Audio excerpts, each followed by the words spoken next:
Welcome to our ordinary council meeting, 13th of December 2022. As the meeting chair, I give my consent for this open council meeting to be streamed live, recorded and published online.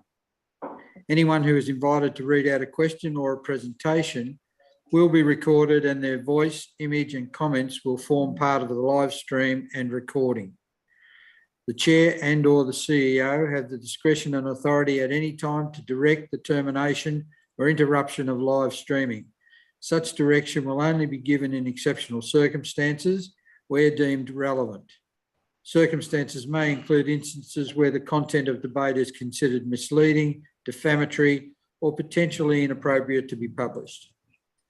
The stream will stop prior to the closed section of the meeting and will recommence for the conclusion of the meeting. The public is able to view the live stream via our website at www.pyrenees.vic.gov.au. Should technical issues prevent the continuation of the stream, the meeting will be adjourned until the issue is resolved, or the meeting will be postponed to another time and date in accordance with Council's meeting procedures and governance rules. Please stand for the opening prayer. Heavenly Father, we ask you to give your blessing to this council, direct and prosper its deliberation to the advancement of your glory and the true welfare of the people of the Pyrenees Shire. Amen. Please be seated.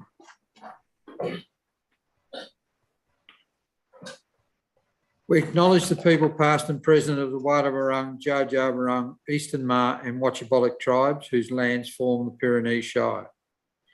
We pay our respects to the customs, traditions and stewardship of the land by the elders and peoples of these tribes on whose land we meet today. Seeing as we're all here, there are no apologies. Notice of disclosure of interest by councillors and officers. Councillor Clark. Thank you, Mr Mayor. I have an interest in item 13.3.2 in the shop facades grants, as I'm a shareholder in the Springs Hotel at Warburg, so I won't be participating in that decision. Thank you, Councillor Clark. I also have a conflict of interest in 13.3.2, the shop's facade. Confirmation of the previous minutes. Recommendation that the minutes of the ordinary meeting of council held on the 15th of November 2022, as previously circulated to councillors, be confirmed. Moved Councillor Clark, seconded Councillor Ferrari. All those in favour? Carried. Is there any business arising from those minutes, councillors? None. Thank you. Question time. Members of the public are encouraged to ask questions of council at ordinary council meetings. Members of the public may attend the meeting in person to verbally ask a question. Members of the public who are unable to attend in person can participate in question time by submitting their questions in writing, either online, through council's website, by mail or hand delivered.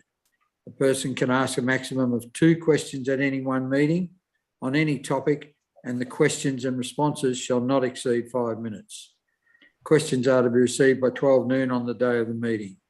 Questions are read by the chairperson during public participation. The chairperson or councillor or council officer to whom the question is referred may immediately answer the questions or take the question on notice for the next ordinary meeting. Do we do the questions now? Yeah, Phil. We have 2 lots of questions this evening. First question is from Joe Dunlop of Avoca. In the Pyrenees Shire newsletter dated October 2021, residents were given an opportunity to have your say, Avoca River Frontage Reserve engagement. Numerous locals took the time to complete this survey. On the 1st of March 2022, we received an email from Ember Parkin informing us that there has been a delay in reporting back to council with the results of this survey. in that email, Ms Parkin assured us that the matter would go to council by June 2022 at the latest. On the 21st of August 2022, I sent an email to Ms Parkin asking when this report was going to council and have not had a reply to that email. It is now mid-December 2022 and we would like to know when the results of the survey will be made public. Mr Gowans. Thank you, Mr Mayor. Thank you, Ms Dunlop, for your question. And I apologise that council hasn't responded to your email of the 21st of August. But I can provide some background to this particular issue.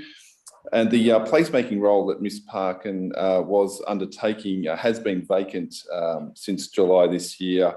And we're still looking to fill that role. You know, we absolutely, again, apologise to Ms Dunlop for not replying. However, that role has one of the tasks of undertaking community consultation in regards to the River Flats issue. And as Ms Dunlop would be aware, there is a petition tonight that goes some way to bringing a future report to council potentially on what may happen on the riverfront. The community consultation that was undertaken will be reported to council at the time of that report. In terms of the delay, one of the reasons for the delay is that particular role had other engagement activities and other priorities, including the fact that COVID outdoor activation needed to be undertaken by that particular role, and that did delay getting that survey result back to the public. But we haven't lost that information, and it will be reported to council at our next available opportunity. Thank you, Mr Gowans. Our second questioner this evening is Katrina Lee from Lexington, who has two questions. Number one, can council provide an update with regard to the news that AEMO have instructed AusNet to look further west for a location for a 60-acre terminal station? This had been proposed for Mount Prospect as part of the Western Renewables Link project. However, Waubra Lexington is now named as one of the two further sites to be investigated.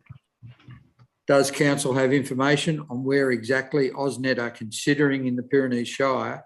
And has council been in contact with AusNet as well as V&I West in relation to the terminal station?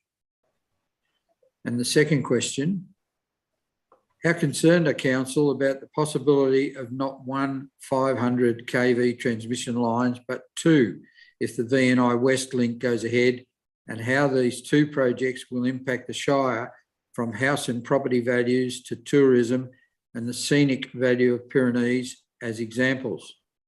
The two projects must, of course, not be considered in isolation, as the number of wind turbines and solar farms which would then be scattered across the Pyrenees must also be considered. Mr Nolan. Thank you, Mr Mayor, and thank you to Katrina Lee for your question.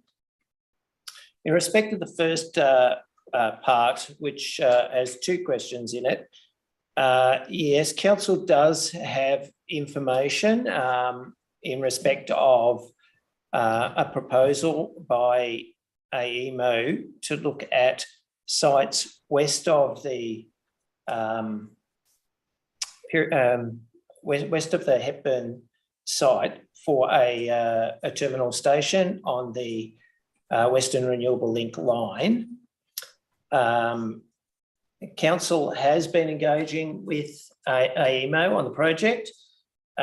We were first made aware that AEMO were considering a range of options around a terminal station on the Western Renewable Link line in the week beginning the 28th of November.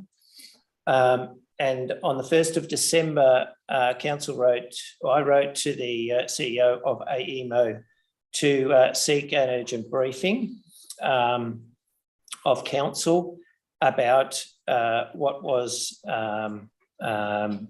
council was advised.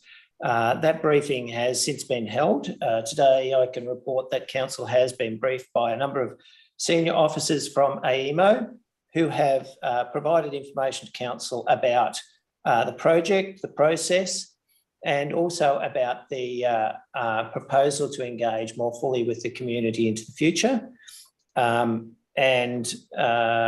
To that extent, AEMO has advised that they are looking at 2 sites west of the current Mount Prospect site. Those 2 sites are in the general area of Warborough-Lexton and at Bulgana further west. In terms of the specific locations of those those terminal stations, that information is not something that council has, but we're aware that there's a broad area being investigated. How concerned are council about the possibility of not 1 500 kV transmission line, but 2, which is the second question, Mr. Mayor? Of course, council is concerned, and once it was made known to council that there is a proposal for an option regarding the VNI West project, council immediately expressed concern, and those concerns have been responded to by AEMO in the contacts that we've had since and in the briefing to council today. Furthermore, we have online tonight, live streamed as part of this council meeting, a proposal for a submission to council by representatives from AEMO and also from AusNet. And I confirm that AusNet has also been in contact with council in respect of the AEMO VNI West project. And the representatives from AEMO and AusNet are here to provide some public comment in respect of what is being proposed and any information that they may be able to share for the community. And it's certainly council's intent to ensure that there is transparency in respect of information sharing to the community about the project. And pleased to have those representatives here, Mr. Mayor, to be able to present a submission to council. Thank you, Mr. Nolan. Public submissions. Members of the public may present a submission to council in the period immediately following public question time. Members of the public may attend the meeting in person or verbally make a submission. Members of the public who are unable to attend in person to make a submission on an agenda item may do so in writing, either online through the council's website, by mail or hand delivered. The chair will allocate a maximum of 5 minutes to each person who wishes to address council. Submissions are to be received by 12 noon on the day of the meeting. There will be no discussion or debate with the public attendee. However, councillors may ask questions for clarification of the attendee. We have a submission to be made by Nicola Falcon from AEMO. Nicola, can you hear us? Yes, I can. Thank you, Mayor. Please proceed with your submission. Thank you for making it this evening. Thank you very much. I'd like to use this opportunity to outline a little bit more detail of our announcement that we made a week or so ago around the proposed alternative options for connecting VNI West into WLL, or the Western Renewables Link. In order to do so, please indulge me for a couple of minutes to first just make sure that people are understanding what those 2 projects are. I'd like to just give a bit of a summary of Western Renewables Link and of VNI West. To start with, Western Renewables Link is a 190-kilometre transmission line that will carry renewable energy from Bulgana in Western Victoria to Sydenham in Melbourne's northwest. It's critical infrastructure required to unlock renewable energy potential of Western Victoria as a key renewable energy zone and to deliver clean, affordable energy to Victorian consumers. The project will include a 220 kilovolt double circuit line from Bulgana to a terminal station that's currently proposed to be located north of Ballarat. A 500 kilovolt double circuit line is also proposed to run from this location for the terminal station to a new terminal station at Sydenham. Network upgrades will also support the new infrastructure. AEMO started the Western Renewables Link regulatory investment test for transmission back in 2017 to assess the technical feasibility and economic benefits of addressing limitations in the Western Victorian transmission network. The line would deliver net market benefits to consumers by harnessing high-quality renewable resources in Western Victoria, facilitating future transmission network at lower cost, and improving the Victoria to New South Wales interconnected transfer limit. In December 2019, AusNet was selected to plan, design, construct, own, operate, and maintain Western Renewable Link project, and they're currently preparing an environment effects statement for submission to the Victorian Government in Q1 of next year. Details regarding the environmental effects statement and time frame for exhibition will be provided to the community to encourage submissions and feedback to this process. Construction of Western Renewable Link is currently planned to commence in mid-24 and be completed in 2026 and will carry enough energy to power more than 500,000 homes. Another new transmission project that we are currently in the process of planning is VNI West. Now, the Victorian to New South Wales interconnector, called VNI West, is proposed to be a new high-capacity 500 kilovolt double circuit overhead transmission line between Victoria and New South Wales.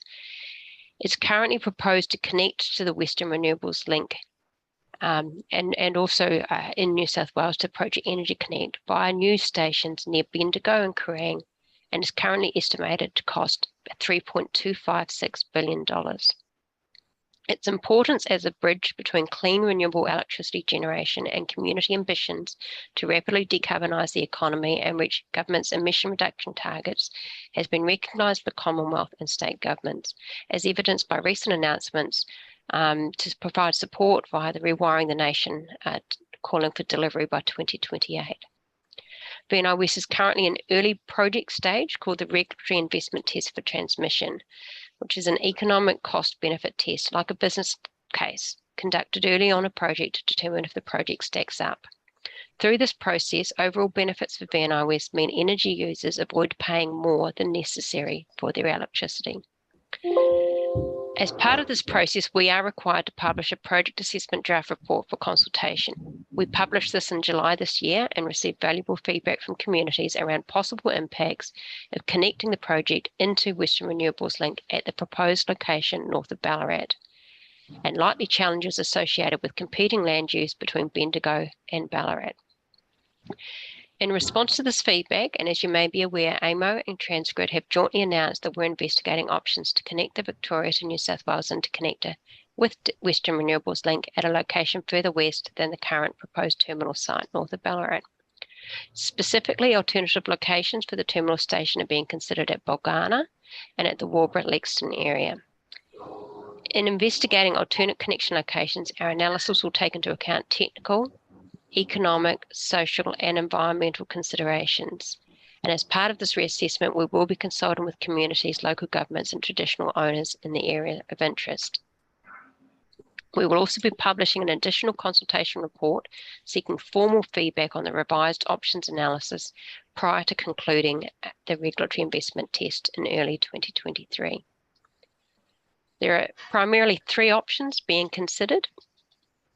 One is a connection at the existing proposed North Terminal site with potential for uprating the Western Renewables Link to 500 kV all the way to Bulgana. One is to connect VNI West in and around the Warburg-Lexton area of a location yet to be determined, and then possibly still with uprating the Western Renewables Link to 500 kV all the way out to Bulgana. And then the other option would be to connect directly from Project Energy Connect in New South Wales through to Bulgana in a terminal station near Bulgana. While no decision has yet been made to relocate, any decision to do so does have potential to impact on the timing and scope of the Western Renewables Link Environment Effects Statement. And so AEMO is therefore working closely with AusNet as investigations are underway into the alternative locations, and as AusNet assesses what impact a change of location to the terminal station might have on Western Renewable Link. It should be noted that AusNet has and continues to investigate Western Renewable Link project alternatives as part of the EES process. But if the location of VNI West connection into Western Renewable Link does change, the current proposed Western Renewable Link will remain largely the same, with a slight deviation in the Waubra-Lexton areas. And I'd like to invite Jeff to talk further about the Western Renewables Link project. But before I do, I'd just like to emphasise that AEMO and AusNet fully understand the concerns and uncertainty a project of this size can create for local communities and families, and we are genuinely committed to engaging meaningfully and consulting with communities and landholders as the project progresses and leading to any decision on where a connection from VNI West to WR would occur. Thank you, Jeff. Thank you very much, Nicola, and thank you to the Council for the opportunity to submit tonight to Council's meeting, ordinary meeting. I think Nicola has covered sort of the context around what's being examined very well. I wanted to just provide perhaps a little bit of context with respect to the Western Renewables Link. So certainly during the course of engagement for Western Renewables Link, AusNet services received significant feedback from communities and stakeholders regarding concerns about the proposed terminal station north of Ballarat. We have also, and as has been touched on, recently been advised that AEMO has received similar feedback as part of its VNI transmission project assessment draft report consultation. Just want to again emphasise the point that's been raised by Nicola, that at this stage no decisions have been made, but if AEMO does decide to change the location of the proposed terminal station for Western Renewables Link, the route in its majority will remain where it is currently proposed, but with a deviation in the Waubra-Lexton areas. And we'll certainly be able to provide more information on that as our investigations continue. Most importantly, we have prioritised reaching out to landholders between Mount Prospect and Bulgana who may potentially host infrastructure that's in respect of a future terminal station, should it be relocated, and also any deviation as it relates to the section of the line from where it's currently proposed. And also engaging with those surrounding landholders who may potentially be impacted by any changes. As part of the environmental effects statement process, AusNet is investigating project alternatives, as Nicola mentioned, and evaluating the impact that any proposal to relocate the proposed terminal station will have on the project. At this stage, the Western Renewables Link environmental effects statement will be submitted to the Victorian Government in early 2023. However, if AEMO decides to connect VNI West to a Western Renewable Terminal Station in a different location, the submission of the WRLES may be further delayed, and we are still working with AEMO in respect of those timing impacts. I think just to round it out, AusNet is working with AEMO to investigate the alternative locations for the VNI West connection, and AEMO has commissioned AusNet to design and build the Western Renewables Link. As the VNI West project is not an AusNet project services project, it's important that any sort of questions or any points of clarification about the VNI West project are directed to AEMO. And just in terms of what I've shared with Council tonight, that information was contained in an e-update for the Western Renewables Link project that was issued on the 9th of December and is available from our website. Thank you.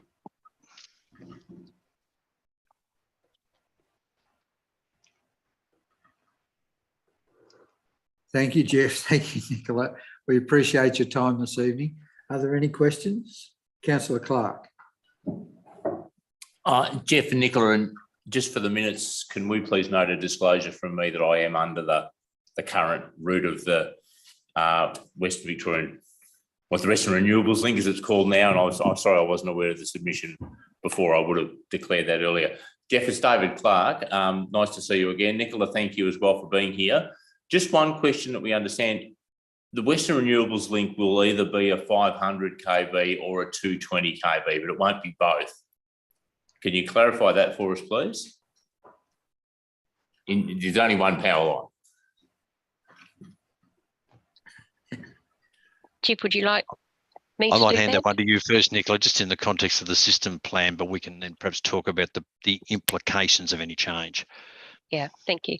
So at the moment, the Western Renewables Link as planned is actually 500 kV double circuit for part of the length of the line, and then it changes down to 220 kV double circuit from the terminal station north of Ballarat through to Bulgana. The options we're looking at will either keep that 220 kV component at 220 kV, or part or all of that component may be uprated to 500 kV, but you're correct that there would not be a new 220 kV line and a new 500 kV line along the same land area.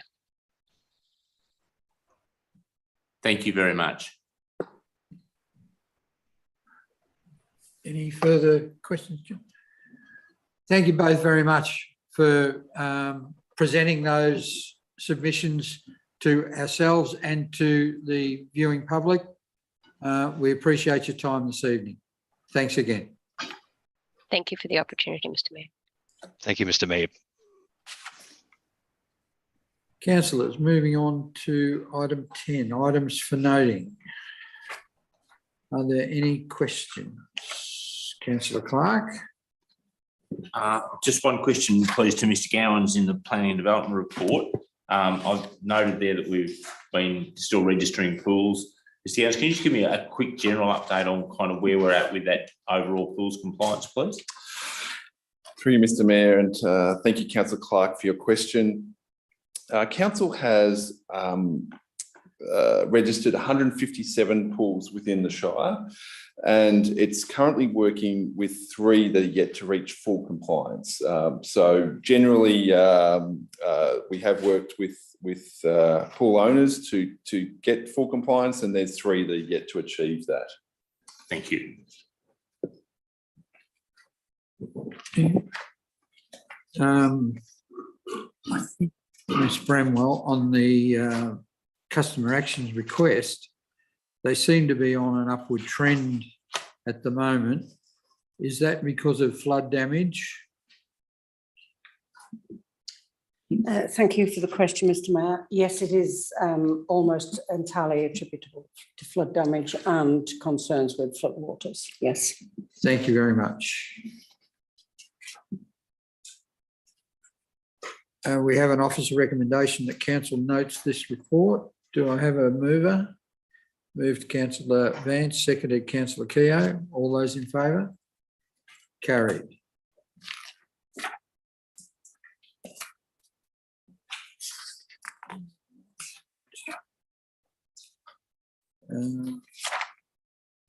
Assembly of councillors and councillor activity reports. The items we've done 10, 11 and 12 be received. Moved Councillor Clark, seconded Councillor Ferrari. All those in favour? Carried. My apologies. Item 13.1, economic development and tourism. Mr. Nolan. Thank you, Mr. Mayor. The purpose of this report is to seek council's endorsement of a contribution of $2,500 to the Business for Beaufort Tourism Video Project. Councillors, B4B has the objective to transition Beaufort from a highway stop over town to a destination in its own right for some time. One of the initiatives they've commenced is the production of a video to promote the community and what the community has to offer for visitors and also for people wanting to live and invest here. The B4B has sought funds from the Bendigo Community Bank and successfully, and has sought a further contribution from council of $10,000. There's been a range of discussions, Mr. Mayor, with B4B and other funding options which have been pursued. And as a result of those funding options, Mr. Mayor, I would now recommend that council contribute $2,500 for B4B to undertake this work to benefit Beaufort tourism and to promote the attractions that Beaufort has to offer. So the recommendation, Mr Mayor, again, is to endorse the commitment of $2,500 to B4B Tourism Video Project. Thank you, Mr Nolan. Moved Councillor Keogh, seconded Councillor Vance. Any discussion, councillors? Councillor Keogh. Only to say I think it is really important that we do support this, because it not only supports Beaufort but the surrounding areas, and we've got some wonderful things there that we want to be able to engage people and know what we have here. So it's it's a great project. Councillor Vance. Yeah, I fully support it also, Mr Mayor. It may well be a long way away, but eventually I believe Beaufort is going to be bypassed, and the more that we can do to promote it as a place of destination to the wider world out there, they'll have a reason to drop off instead of bypassing us and going straight past. So anything we can do to promote that has got to be positive. So I'm fully support it. Thank you, Councillor Vance. Councillor Ferrari. Thank you, Mr Mayor. Thoroughly endorse this contribution, and I am aware that B4B has undertaken a significant amount of work in working through the project and securing an organisation to compile the video. And I congratulate B4B on their commitment to the continued service to the Beaufort community and their passion for progress in the local area. Thank you, councillors. All those in favour? Carried. Southern Wimmera and North East Pyrenees water supply feasibility. Mr Nolan. Thank you, Mr Mayor. Councillors would be aware from previous report that council has been successful in an application to the state government under the Infrastructure Fast Track Fund for $300,000 to undertake a feasibility study for this pipeline project.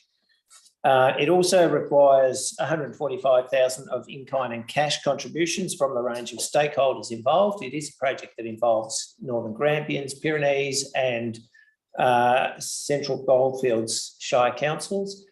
And it's principally initiated by the Natty Alec Landcare Group following the 2019 forum that was held there. Following a long period of drought that community has suffered and the need to provide water security. Mr Mayor, the capacity to deliver this project was made possible by GWM as the solution provider effectively for this project. And as a result, Mr Mayor, given that GWM have a track record in investigating and delivering successful pipeline projects, there is a proposal that has been considered for council to engage GWM to deliver this feasibility study.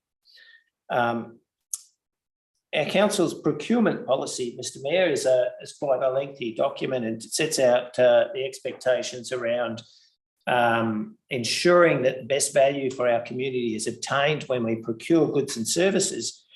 The policy does provide for an exemption of our standard practices of inviting tenders and quotes for works and services where, and I'll quote from the specific provision within the procurement policy that states that a contract made with or a purchase from a contract made by another government-owned entity or other approved third party.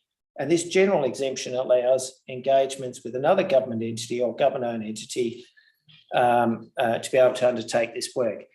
And Mr Mayor, GWM Water have their own procurement process that meets stringent regulatory requirements. And also subject to audit. So for the purposes of efficiency, Mr Mayor, the recommendation and proposal has been for council to engage GWM to deliver this project. And it is quite a complex project because the number of stakeholders involved, the geographic area involved and the cost associated with such pipeline as well as understanding appropriately the benefits of such a pipeline. So it is a complex project. GWM has the expertise. And Mr Mayor, I've just seek that council endorses the engagement of GWM Water to deliver this Southern Wimmera and North East Pyrenees pipeline feasibility study under the exemptions permitted within council's procurement policy. Thank you, Mr Nolan. Councillors. Moved Councillor Vance, seconded Councillor Clark. Councillor Vance. Thank you, Mr Mayor. It's very pleasing for me to be able to endorse this recommendation, knowing that Wimmera Water are a very forward-looking group that I have the potential to make this a reality. I've been trying, as we know, for a very long time to get water into Moonambell, and I see this as an alternative to the one that we've been banging our heads against the wall for some time with our friends in the southern end of the Shire.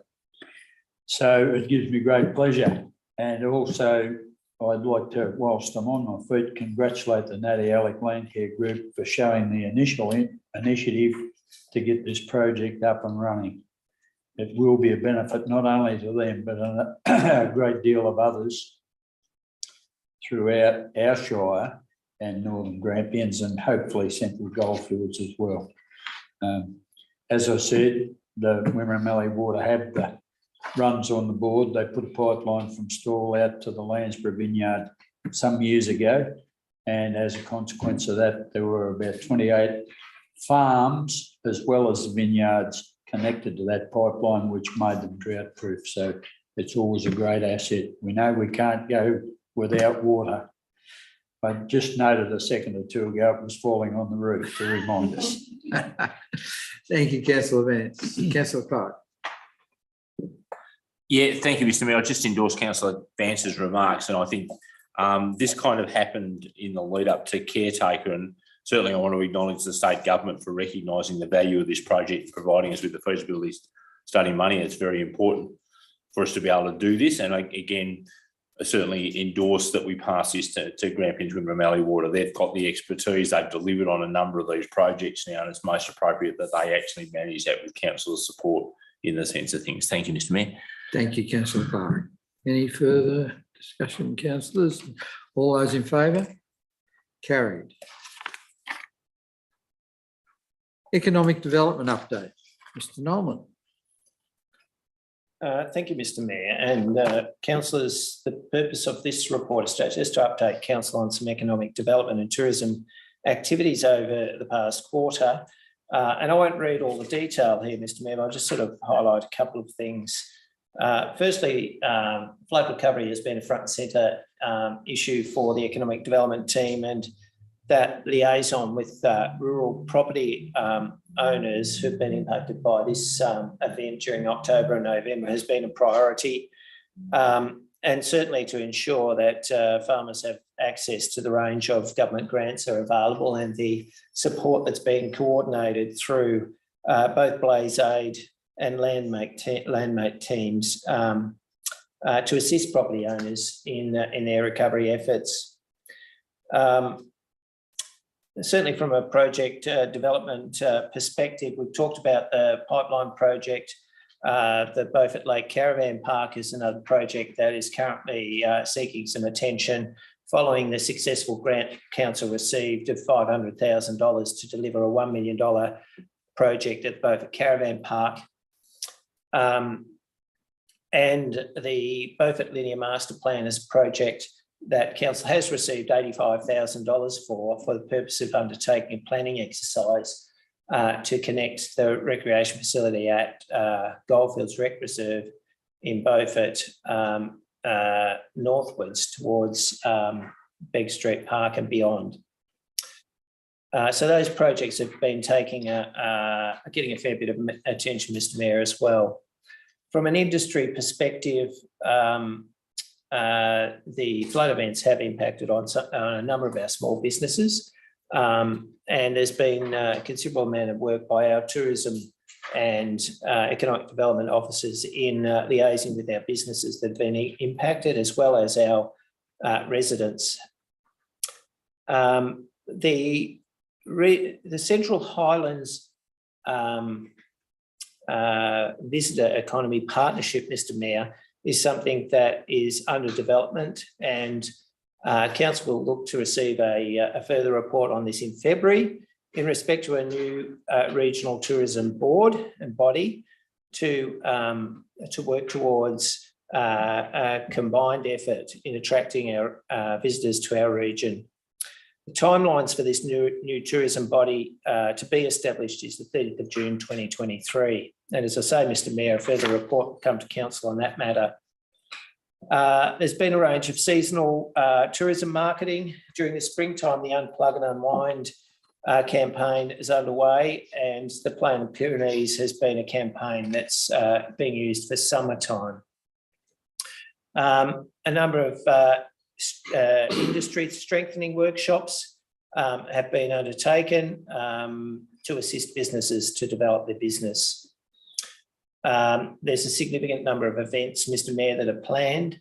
Obviously, the flood impacted significantly on some of the major events to be held in our Shire, and the economic impact of that, as listed in this report, is in the order of $1.6 million. Fortunately, there's a range of events that are being planned, and they're all listed in the report, Mr. Mayor. And the rest is for your consumption.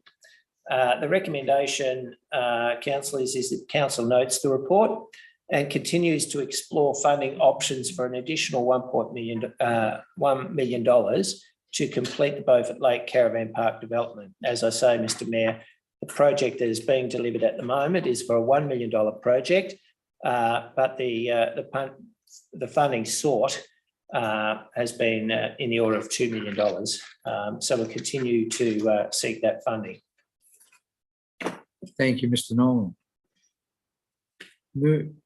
Moved, Councillor Ferrari. Seconded, Councillor Clark. Councillor Ferrari. Thank you, Mr. Mayor. Just a quick question, Mr. Nolan. The caravan park thing was originally $2 million request. We received 500, so we've got to put in 500 on a one-for-one basis. If the budget is invariably constricted to just that 1 million, we can't find that other 1 million. Will the plan be revisited and the works reprioritised for that $1 million? I thank Councillor Ferrari for that question. As part of the grant application to the Victorian Government, we were required to provide a scope of works on the basis of a $1 million project.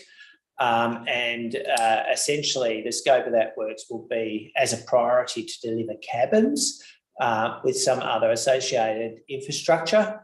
The $2 million project also included a range of other infrastructure, including a communal amenities facility and barbecue, as well as some roading and other infrastructure, and an improved access point off the Beaufort-Skipton Road.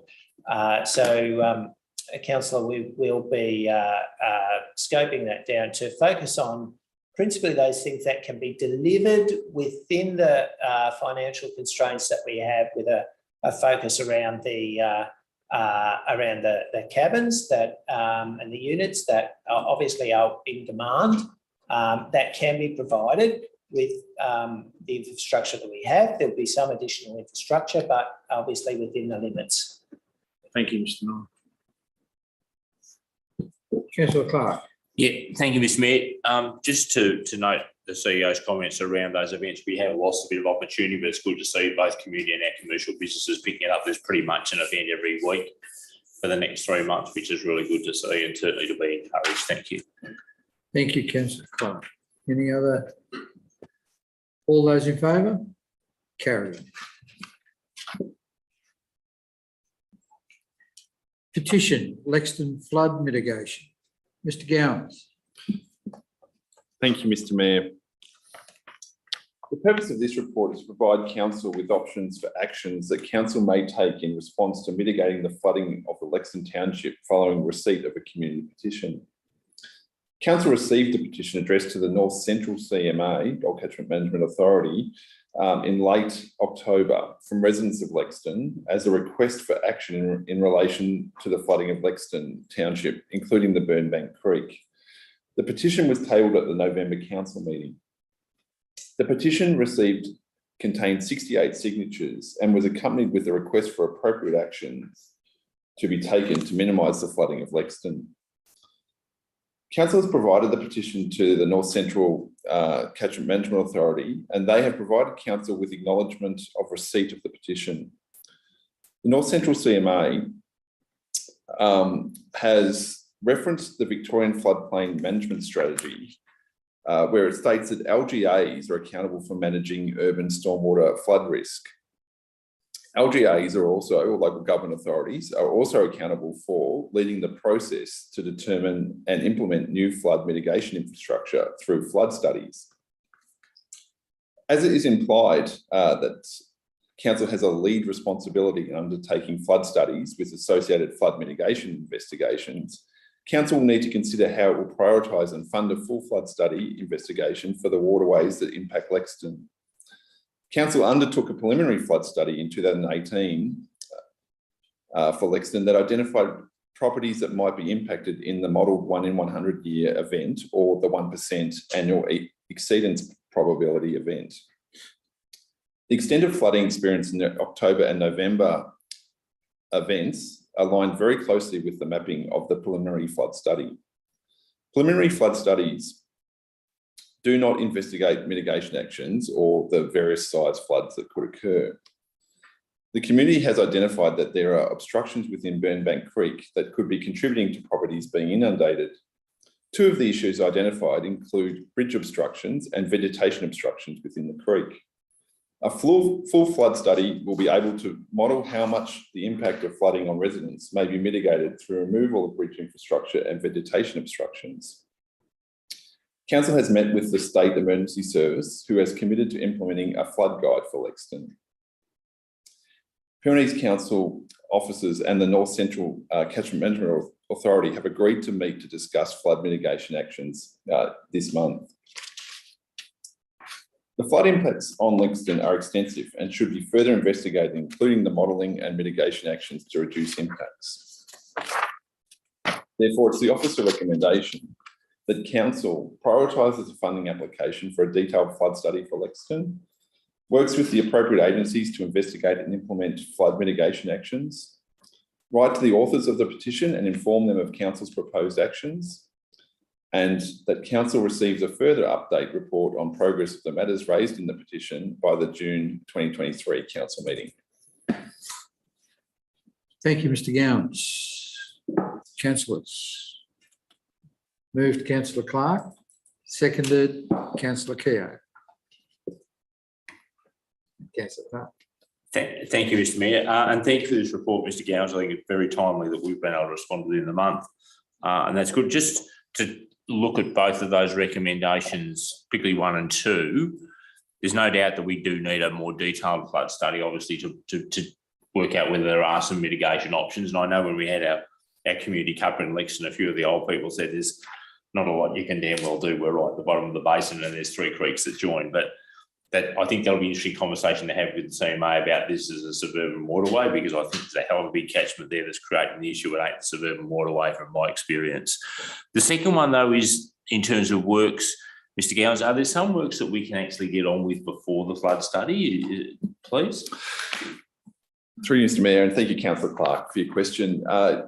Yes, one of the actions that has been highlighted both in the petition and through direct community consultation through Council's cuppa program is the potential removal of the walkway bridge, which has a very large beam that would be more substantial than the bridge itself requires, which has been identified by the community as a potential blockage within the creek. Now, if the general community feel that this bridge is no longer required for pedestrian use, which it was originally put in for, there isn't anything stopping Council removing that bridge. It could be modelled both in place and out of place, but if there's no need for the bridge there, it's an action that we can take without having any detrimental effect on stream flow or downstream flooding by removing it. Any other question, councillor Vance? Perhaps more a comment than a question. Yeah, I'm switched now. Right. Certainly agree that the footbridge is an obstruction and sensible if it's not required to get rid of it. But I would be hesitant to remove any trees close to the waterway, because the moment you remove trees, you encourage degradation of your waterway. Your banks are going to let go, and before you know it, you won't have a waterway, you'll have a river. And as Councillor Clark has already stated, when you've got such a large catchment, you speed the water up by removing. You're loading up Natty Alec or somebody just further down the track anyway, but you do run the risk of scouring further into the banks of your waterway. Thank you, councillor Vance. Any other discussion, councillors? All those in favour? Carried. Petition, the Avoca River. Mr. Gowans. Thank you, Mr. Mayor. The purpose of this report is to provide council with details of a petition requesting DELP and Pyrenees Shire to undertake a number of actions relating to the Avoca River. The petition requested the following: that DELP enforce the land regulations 2021 and stop camping along the Avoca River in Avoca within 20 metres of the river or within 200 metres of a dwelling.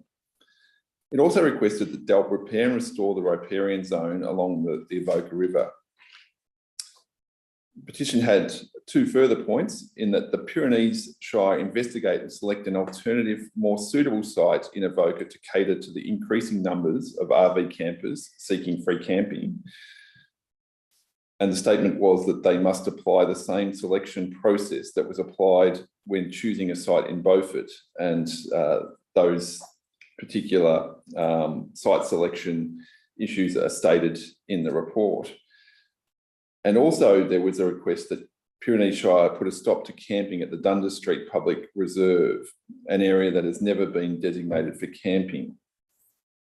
The petition contained 91 signatures and was accompanied with a number of associated attachments.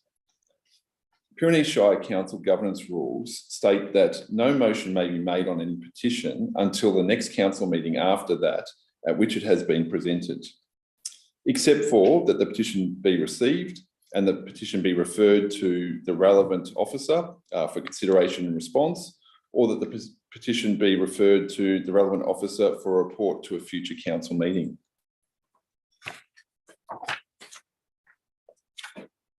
It's the officer recommendation that council receives the petition, engages with the Department of Environment, Land, Water and Planning on the petition, and requests a report to be presented to a future meeting of council on the matter contained in the petition. Thank you, Mr. Gowans. Councillors, do we have a mover? Happy to move. Moved, councillor Vance, seconded, councillor Ferrari. Councillor Vance. Thank you, Mr. Chair. I see this as a matter of process, and so if we follow what has been suggested, way to go. Thank you, councillor Vance. No other discussion? All those in favour? Carried.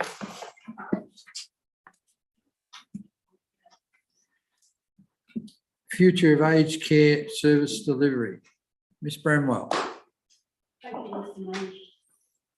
Mayor. This is necessarily a very lengthy and detailed report. My apologies. This is necessarily a very lengthy and detailed report, so I apologise if I go over the normal prescribed time. The report seeks direction from the council regarding its future role in delivering services to older people living in the Pyrenees Shire. Like most councils in Victoria, the Pyrenees Shire Council has been a provider of home-based aged care services to its community for many years. All Victorian councils have been working through the implications of the proposed reform changes and the council is not unique in facing important and difficult decisions about its ability to operate within a future competitive market-driven industry. At its confidential meeting in July this year, council considered a report relating to the future direction of the aged care provision in the Pyrenees Shire. And at that meeting, council requested officers to engage and consult with clients, staff, union and community to seek expressions of interest to test the capacity of the local market and identify whether any potential alternate providers existed, and report back to council by December. Home-based aged care services support almost 1 million senior Australians, and research has shown that older Australians want to remain at home for as long as possible before entering a residential aged care facility. And this is certainly a cheaper option for funding bodies than an early entry into residential care. The Commonwealth Government is now implementing significant changes in the industry that will have a direct impact on the ability of councils to continue delivery of services. The reforms for which the industry is in preparation are seeking to find an Australia-wide, more efficient and effective model of service to meet increasing demand for aged care services, including introducing a standardised national and competitive approach to service delivery, and a shift to a model where the consumer controls their own care and how much they are willing to pay for it, including who will deliver it, where and when. The existing Commonwealth Home Support Programme, CHSP for short, will change to a new in-home aged care programme, providing an across-the-board model of support needed for residents aged 65 plus to live independently and provide greater trust to clients between providers. These changes will see eligible residents receive Commonwealth-funded support packages, bundles of money, if you like, rather than packages. I don't want to use that terminology because it associates too much with some services that are in operation now, that enable them to purchase services directly from providers, likely to result in an increase of available providers operating within the industry and reducing the former level of monopoly that was enjoyed by the Pyrenees Shire Council and exposing us to market-based competition on cost and quality. Council is currently contracted by the Commonwealth Government to deliver the CHSP programme, and which expires on the 30th of June 2023. Notification has been received that a one-year extension is being offered to the end of June 2024, but as this matter is currently under consideration by yourselves, this option has not yet been accepted. In addition, Council currently provides the regional assessment service under contract to the state government, who in turn is the contract holder for this service to the Commonwealth Government. And this contract is also expires on the 30th of June 2023, with a one-year extension to the end of June 2024 also on offer. Following Council's resolution in July, officers engaged with clients, staff, union and community with outcomes provided to Council for consideration as part of earlier discussions. To enable Council to form an appropriate response to the aged care reforms, officers have provided Council with information about the current services we deliver, potential industry changes resulting from the reform check process and their impact on Council's ability to continue delivery of service, engagement and consultation feedback, options for alternate services that Council could consider, and what a potential investment into a new service model would involve and the commitment needed. Given the fact that the sector has been working through the impacts of aged care reform for more than a decade, and the significant changes proposed post 1st July 2024, it's considered timely for Council to now provide direction on its future in the delivery of these services. So the existing model comprises for the CHSP programme with a contract to deliver to currently 320 clients, which is approximately 15.3% of the 65 years and over residents within the Pyrenees. 76 clients participate in active ageing social support programmes. And council, as I've said already, is subcontracted to provide assessment services via the regional assessment services. Council is also contracted to deliver in-home care services to about 18 clients under the state government HAC PYP programme, which is for under 65-year-olds. If a decision is made to exit other in-home care services, this service would also have to cease. There's a range of programmes that are delivered directly by council support staff: domestic assistance, personal care, respite care, transport and planned activity groups. The delivered meals programme is coordinated through both at Skipton Health Services and Maryborough and District Health Services under a subcontract. And I have provided information in the report on the levels of service that we've been given, that were provided over the last 12 months or the last financial year. The home maintenance and modification programme is 100% outsourced, and the allied health programme is 100% outsourced. The current service profile includes 16 support staff and 4 indoor administrative staff. 100% of our team are female, 50% are above the age of 45 years, and 20% have been employed with council for more than 10 years. And the regional assessment service consists of 1 part-time staff member. So I just wanted to give you an indication of the impact of the decision on our staff. The total service cost is approximately 900,000, with just 635,000 claimable from the government. This leaves a ratepayer subsidy, including overheads, to provide the service of approximately 250,000 per year. And I have given also information to the councillors on the ratepayer subsidy for each of the, broken down by each of the services, excluding corporate overheads, and the fee increases that would be needed for the service to break even, just for further information. The future model, significant reforms, they were first espoused following the Royal Commission into Aged Care Quality and Safety by the Commonwealth Government, and then that intention was reaffirmed following the election of the most recent election of the Labour government. The government has committed that people who receive support through the Commonwealth Government aged care programmes will not lose any existing services under the new in-home aged care programme.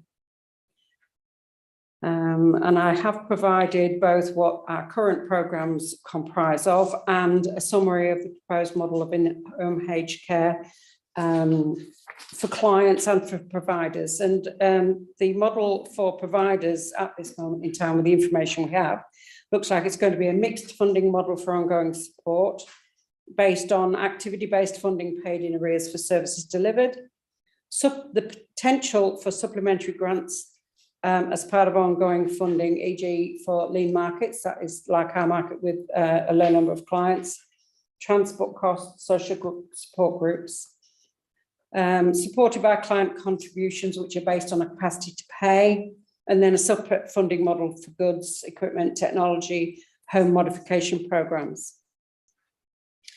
Under the reform process, new governance arrangements and obligations on providers are being implemented, e.g.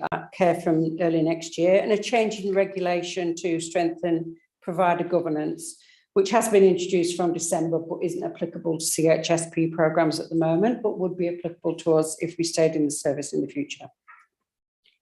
And these changes place new requirements on providers, including leadership responsibilities, provider accreditation and approval requirements, new governance standards, public provider performance reporting, liquidity and capital adequacy reporting requirements. Under the future in-home aged care model, all services from entry level, which Pyrenees Shire Council is at this level, to complex needs support would be consolidated and delivered through contracted providers. This means that to be a provider, council will have to operate under a similar governance framework to specialist aged care service agencies that deliver clinical services. These changes are likely to need significant operational changes to be made and additional specialist skills recruited. And although verbal comment has been made through recent discussions with the Commonwealth government representatives that providers of basic services may be subject to less stringent governance and reporting arrangements, there doesn't appear to be any reference to this in the guidance, which suggests that that may not transpire, but is yet is unknown. A single information access gateway will be implemented to replace or improve the existing My Aged Care process, and that will also be consolidated nationally at this moment in time from the 1st of July 2024, from the information we currently have. The new in-home aged care programme will end the long-standing funding arrangements currently in place for local government in Victoria. Funding changes started from the 1st of July 2022 with agreed funding levels for activities delivered, now paid retrospectively and upon provision of invoice for council. Formerly, block grants were awarded at the start of a financial year based upon negotiated target service levels, and this is already a fundamental change in the funding model. But in the long term, market forces may have implications on cash flow and a lack of forward budgeting certainty, which has been clarified with the government. With regard to the Victorian competitive neutrality policy, I won't dwell too much on this, but it is important. Victoria is party to the Intergovernmental Competition Principles Agreement, which underpins national competition policy. And the policy goal is to offset inequalities arising when government businesses coexist with private businesses in the same market, e.g. differences in tax treatments or the need to a return on investment, or related cost advantages that could impact on prices, or our ability to subsidise that with revenue that we get from other services. The aim is to account for these factors in such a way that when government entities undertake business activities in open markets, they do so in a fair and equitable basis. There are a range of measures that may be adopted to achieve competitive neutrality, which includes, which is most relevant to us, is full cost reflective pricing. But as the in-home aged care service market in the Pyrenees Shire is comparatively small, that might be difficult for us to achieve without some really well-planned marketing and growth. The intention of full cost reflective prices is, of course, to offset any net competitive advantages a government business might enjoy, therefore be more competitive. Stakeholder engagement was conducted through a widespread dissemination of surveys provided electronically on Council's website through the Engagement Hub facility and in hard copy at all Council's front counters. In summary, the survey showed that most respondents believed that Council was highly valued as a service provider and should continue to provide services if possible, and that if Council did decide to exit, the Council should have a role in the future in supporting older people to access services in maintaining social activities and connectivity. As Council has been operating within the Shire for a lengthy period, it's likely that some monopoly of service supply in the CHSP programme was enjoyed that may have acted in the past as a barrier to competitiveness under the current service model. However, officers had limited knowledge of alternative providers that may have already been operating. So to support Council in their decision-making process, further information was gathered through an expressions of interest process, through advertisements in Council's tender portal. 12 potential providers downloaded the documents for consideration and 3 subsequently submitted formal responses. It should be noted that there was no contract promised at the end of this process. They knew that if anyone was going to get a contract, it would be through the government, not through Council. The 3 submissions were from providers based in Sydney, Melbourne and Geelong. All providers have a presence in Victoria. 2 have local offices in Ballarat and 1 in Geelong. All 3 of the providers have a broad service delivery footprint, already operate within clinical governance models and deliver a variety of care services. All providers indicated that they operate in regional and rural areas, and 1 provider already operates within the Pyrenees Shire. all have indicated a willingness to employ local staff. In addition to those submissions, information sourced from the Ballarat region, which is the closest regional centre to Pyrenees, indicated that 28 CHSP providers and 60 home care package providers are operating in or close to Ballarat that could also expand services if they were worthwhile. In addition to that, since this report was written, we were also given to understand that the Commonwealth has approached NDIS providers to see if they were interested in taking out some of the services too. The risk implications were detailed for both the potential outcomes of council's consideration, so whether we remain in the service or exit the service, and they're included in the body of the report. And two options for council consideration tonight were detailed. Option one was to plan for sustainable service provision beyond the 30th of June 2023.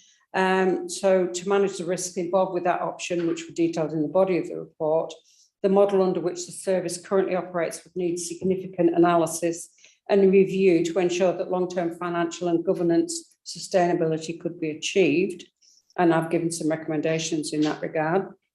And option two was to transition out of direct service delivery and focus on broader active ageing for our community.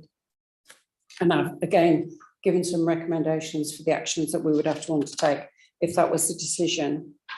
Alternative services that could be included could focus, if it was decided to exit the programme, would be ensuring older people have an healthy and active lifestyle, ensuring that services and infrastructure meet the needs of our community, ensuring that vulnerable community members gain and maintain access to appropriate systems, and that ensuring that community members have the opportunity to maintain connection with others and reduce social isolation.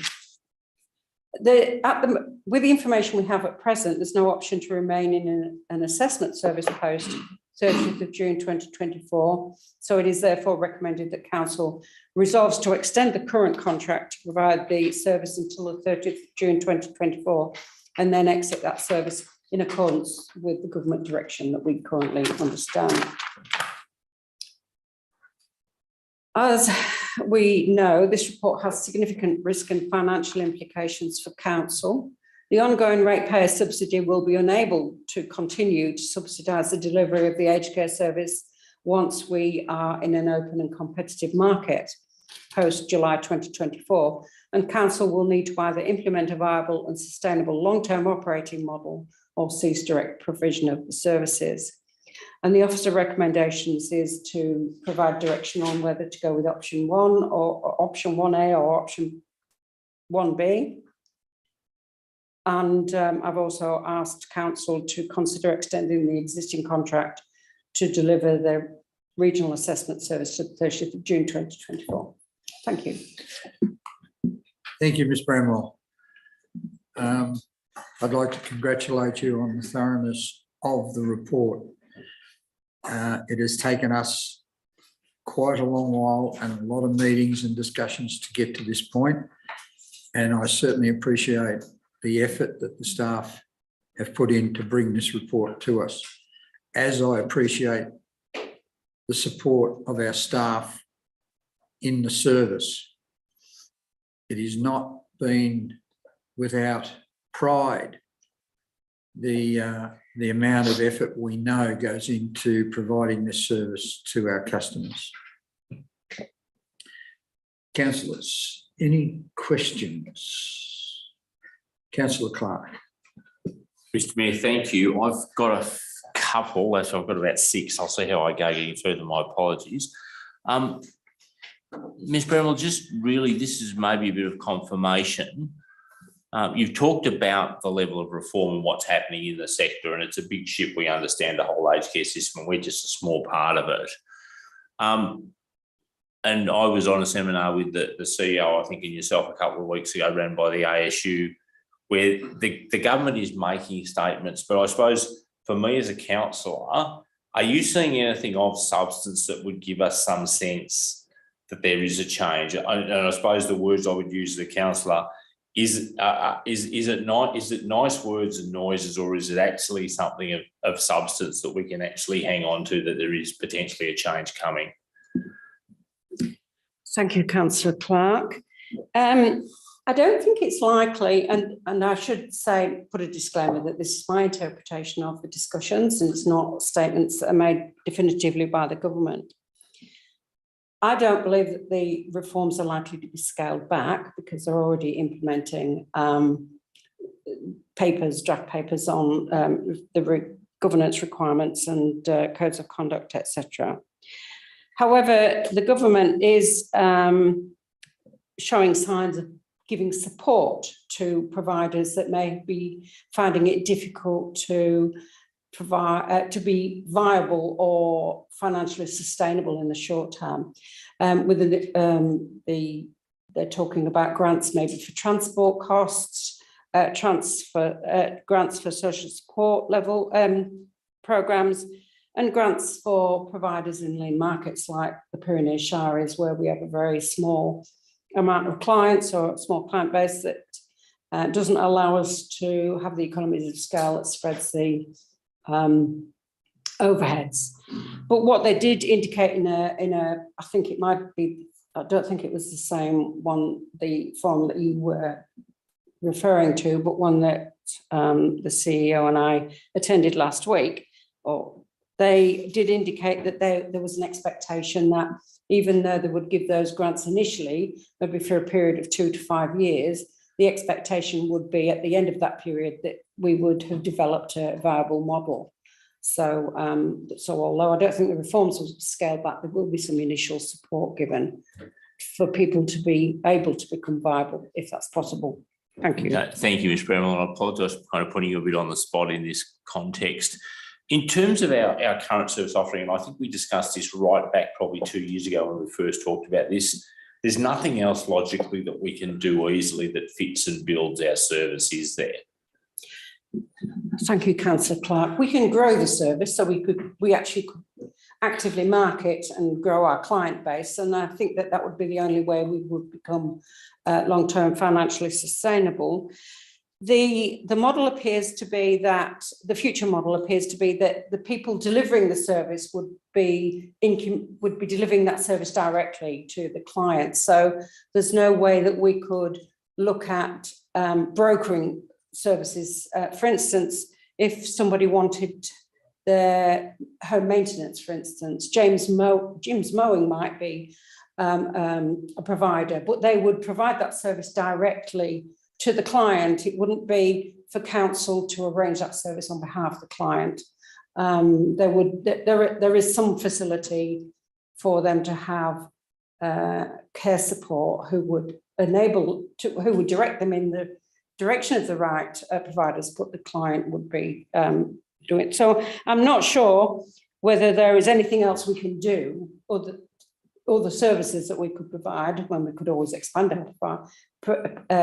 our service provision, but that would take investment from council. Other than Thank you. growing the clients. And on the flip side, are there things that if we stop doing them, would it make us more viable? And I know we're really small. We've only got 320 clients now. And I looked at brokerage in the report, and brokerage is kind of 40% of kind of those sunk costs to council. But again, the challenge is if you reduce the size of what you do, you've got more overhead. So, although you could say, well, maybe we'd make that saving, we probably wouldn't be able to realise it all, would we? No. Thank you, Councillor Clark. In the forum that we attended last week, the presenters did indicate that brokerage services wouldn't continue. What they're trying to do is to eliminate the middleman, which causes additional cost, of course. So, as I said earlier, that it would be the direct provider that would be dealing with the client.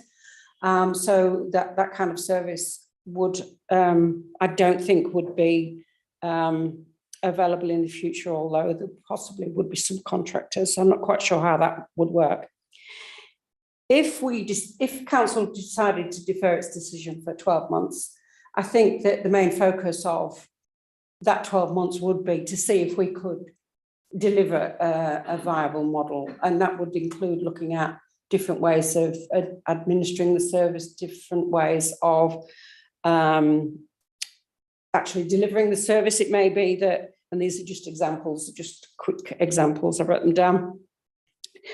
For instance, combined more than one service at a time. So personal care combined with domestic service being provided at the same time, maybe changed to fortnightly provision instead of weekly provision.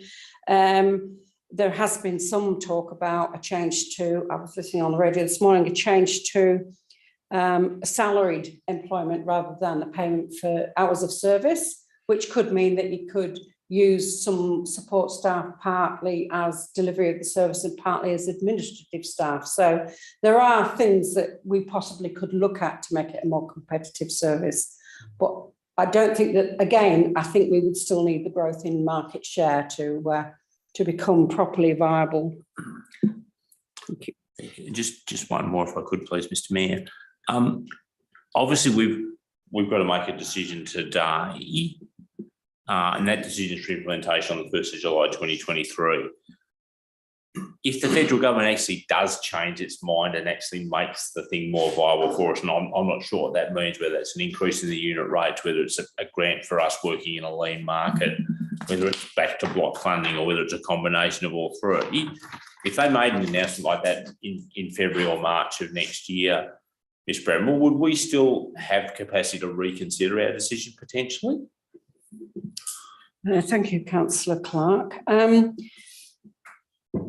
I would think that if you make the decision to exit the service today, then we could notify the Commonwealth with that proviso in place if they decided to change, and then we could bring it back for further council consideration next year. Without having put that specific question to the Commonwealth, I don't know what their reaction would be, but we could put that in whatever notification we give. Thank you. Thank you, Mr. Mayor.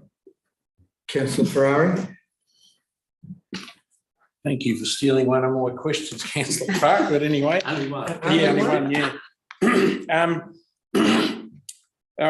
First, I'd like to just acknowledge that this subject is surrounded by emotional attachments and connections to those that are vulnerable in our community and require varying forms of assistance and care. So any decisions that are made about it are difficult. So, and I'd like to acknowledge the community care team that are present tonight. I think it just shows their ongoing commitment and dedication to those people that they serve. So thank you for coming along tonight. My question is, only down to one now, Ms. Bramwell. If we opted out of the scheme and another provider took up providing the packages, would we still have the ability to provide additional services such as, say, social support if that wasn't provided by any Commonwealth providers? Thank you, Councillor. Councillor Ferrari, sorry.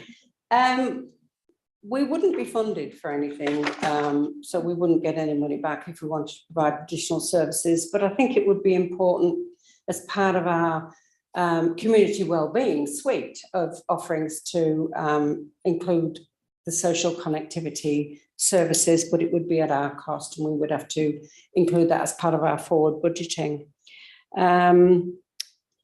We wouldn't, of course, know what services were not being provided by the other providers, except possibly anecdotally, because we would no longer have access to our clients' information, but we certainly would have no barriers to offering our own social support programs. Thank you. Councillor Vance. You said earlier in the preamble that the providers would be appointed by the government, correct? Yes, that's correct. So are we in there competing with the other three expressions of interest that have already been lodged? Thank you, Councillor Vance. If we were to become a registered provider under the new model, we would be in open competition with any provider that wanted to operate within the service in the area. It wouldn't be possibly just limited to those three. It might be quite a few that might operate in the area eventually. What would normally happen with regards to choosing an alternate provider is that we would notify the Commonwealth of the interest that was shown, but they would ultimately choose any alternative provider or providers. Yeah.